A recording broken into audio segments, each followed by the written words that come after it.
This is the brand new Lamborghini Revuelto. It's a replacement for the legendary Aventador, so it has a lot to live up to. But this new supercar is shaping up to be the most exciting and the most important car Lamborghini has ever made. And in this video, I'm going to tell you everything you need to know about the new Revuelto and why it could be the ultimate supercar. I'm Matt Watson, and you're watching Car Wow. Buy, sell, Car Wow.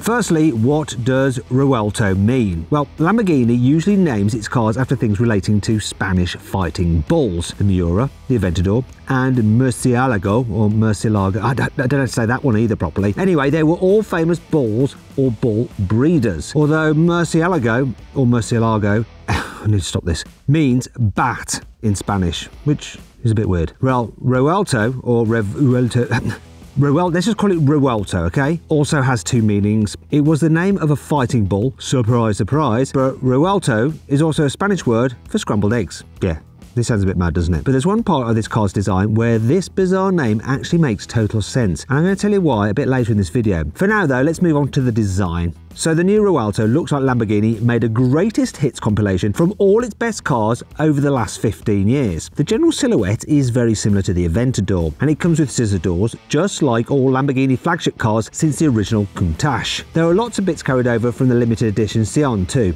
like the three-piece daytime running lights. The black intakes down the sides are also similar to what you get on the Sion, although the Revuelto doesn't have any vertical fins like that car, nor a bare carbon roof stripe. Speaking of which, the overall shape of the roof reminds me of the Centenario, and so do the Y-shaped brake lights at the back, but the high-mounted exhausts are unique to the Revuelto. I've never seen anything like that on a Lamborghini before. The same goes for the engine cover. It's basically just a big hole surrounded by loads of vents. That won't do a very good job keeping the rain out, nor mud.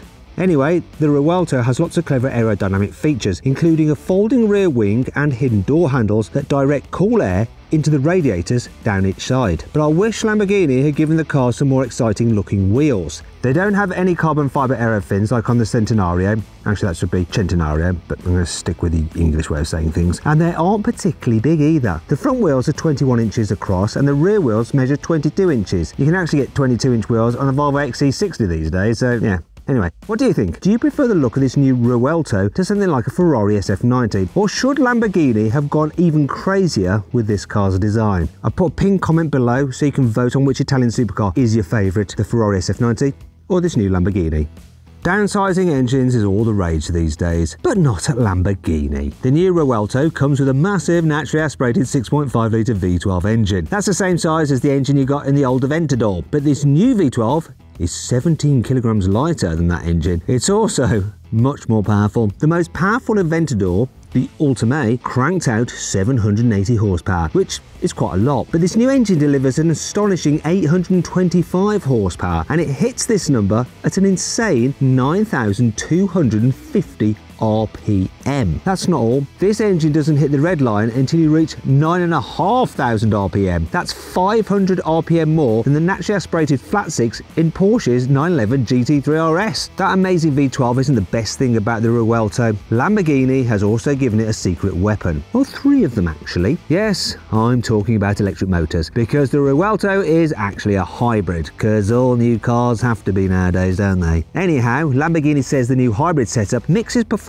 advantages of a naturally aspirated V12 with the instant torque boost of electric motors, which is another reason why it went for the slightly weird Revuelto name. Remember when I told you Revuelto was Spanish for scrambled eggs? Well, it also translates as mixed together, as in Lamborghini mixed together the internal combustion engine with electric power. So there you go, it all makes total sense, sort of. Anyhow, I reckon the Revuelto still sounds way better than just a load of letters and numbers, like, you know, Ferrari's SF90, for example. Speaking of Ferrari, this new Lamborghini has a very similar hybrid system to the one in the SF90. Both cars come with an electric motor at the back to help drive the rear wheels, and they both get two electric motors that drive the front wheels independently. So how much extra power do you get from these new motors? Well, that all depends on which of the Revuelto's four driving modes you use. Cheetah is an electric-only mode designed for driving in cities. It switches off the engine completely and limits the electric motors to a combined 180 horsepower. This makes the Revuelto the first Lamborghini that can cruise without having to use an internal combustion engine at all. Although the car will automatically fire up the V12 to help recharge the onboard battery if it thinks you're going to run out of energy. In fact, the engine can fully recharge the 3.8 kilowatt-hour battery in just 6 minutes. The next mode is Strada. In this setting, the petrol engine is always running and the combined power of the V12 and all three motors is 886 horsepower. That's 67 horsepower more than you got in the hybrid Sian. And we haven't even reached sport mode yet. That setting cranks power up to 907 horsepower, but the real fun starts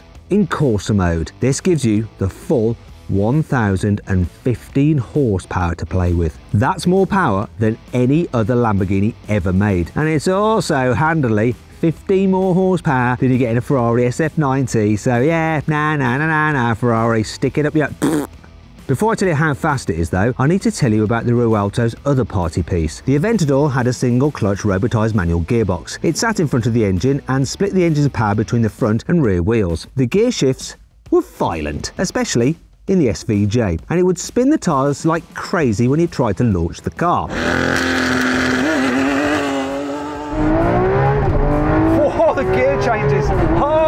The new Revuelto comes with a completely different system. The front wheels are driven by the electric motors on their own, without any help from the V12. The engine's power is sent to the rear wheels only through a brand new dual-clutch automatic gearbox. This 8-speed unit can change gear even quicker than the 7-speed dual-clutch auto you get in the Lamborghini Huracan, and that's already one of the best automatic gearboxes I've ever used. The Revuelto also comes with a brand new launch control system that you engage with a big red button on the steering wheel. Oh yes, I like a big red button. So there'll be no excuse for messing up any drag race starts in this new car. Oh my god, I missed the start! Anyhow, when you add batteries and motors to a car, you end up making it heavier. That's just the way life is. But Lamborghini has tried all sorts of clever tricks to make sure the Revuelto doesn't get too fat. It has a new carbon fibre chassis with a new carbon subframe at the front.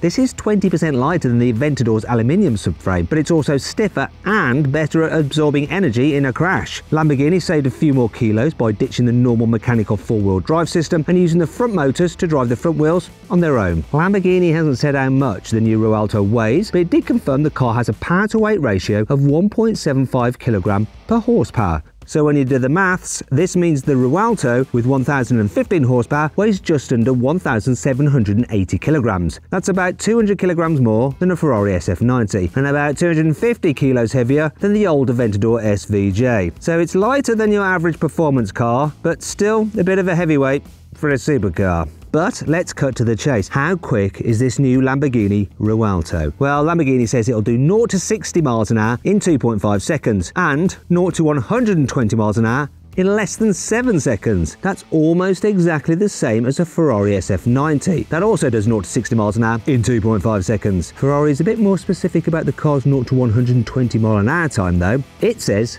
their car will do it in 6.7 seconds. So, which car is actually quicker? Well, you can bet I'll do a drag race between these two supercars as soon as I get my hands on a Revuelto in the UK. So make sure you subscribe to this channel and that way you'll get a notification as soon as I upload that video, because it's coming and it's going to be epic. One thing's for sure though, the Lamborghini should be faster over a longer distance because it can reach a top speed of 217 miles an hour. The Ferrari can only do a mere 211 miles an hour. The Revuelto isn't just about crazy performance. Lamborghini claims it's easier to live with than the old Aventador. For starters, there's 84mm more legroom and 26mm more headroom than you got in that car. This means most drivers should be able to wear a helmet on a track day without getting a crick in their neck. There's also space for a few cabin bags underneath the bonnet, and you can store a golf bag behind the seats. Maybe this Revuelto is a supercar you can actually use all day, every day. All day, every day. Anyhow, there's more to this car than being a bit more practical than the Aventador. It has a completely overhauled infotainment system, thank goodness. The dashboard design is completely fresh, with an 8-inch portrait touchscreen and a 12-inch digital driver's display. There's also a 9-inch landscape screen in front of the passenger. You can swipe menus and settings from one screen to the other, so your passenger can program the sat-nav while you try not to curb your alloy wheels cruising around Monaco. You can also customize the new Revuelto's cabin with more than 70 different color options, so you'll definitely be able to find some vivid stitching to match your chrome turquoise paint job. Finally, we come to the big question. How much is this all going to cost? Well, Lamborghini hasn't confirmed prices just yet, but it has hinted that the car could cost from around £450,000. That's more than twice the price of a new Urus Performante. And it's also about £70,000 more than a Ferrari SF90. But will it be £70,000 better? We'll have to wait to find out.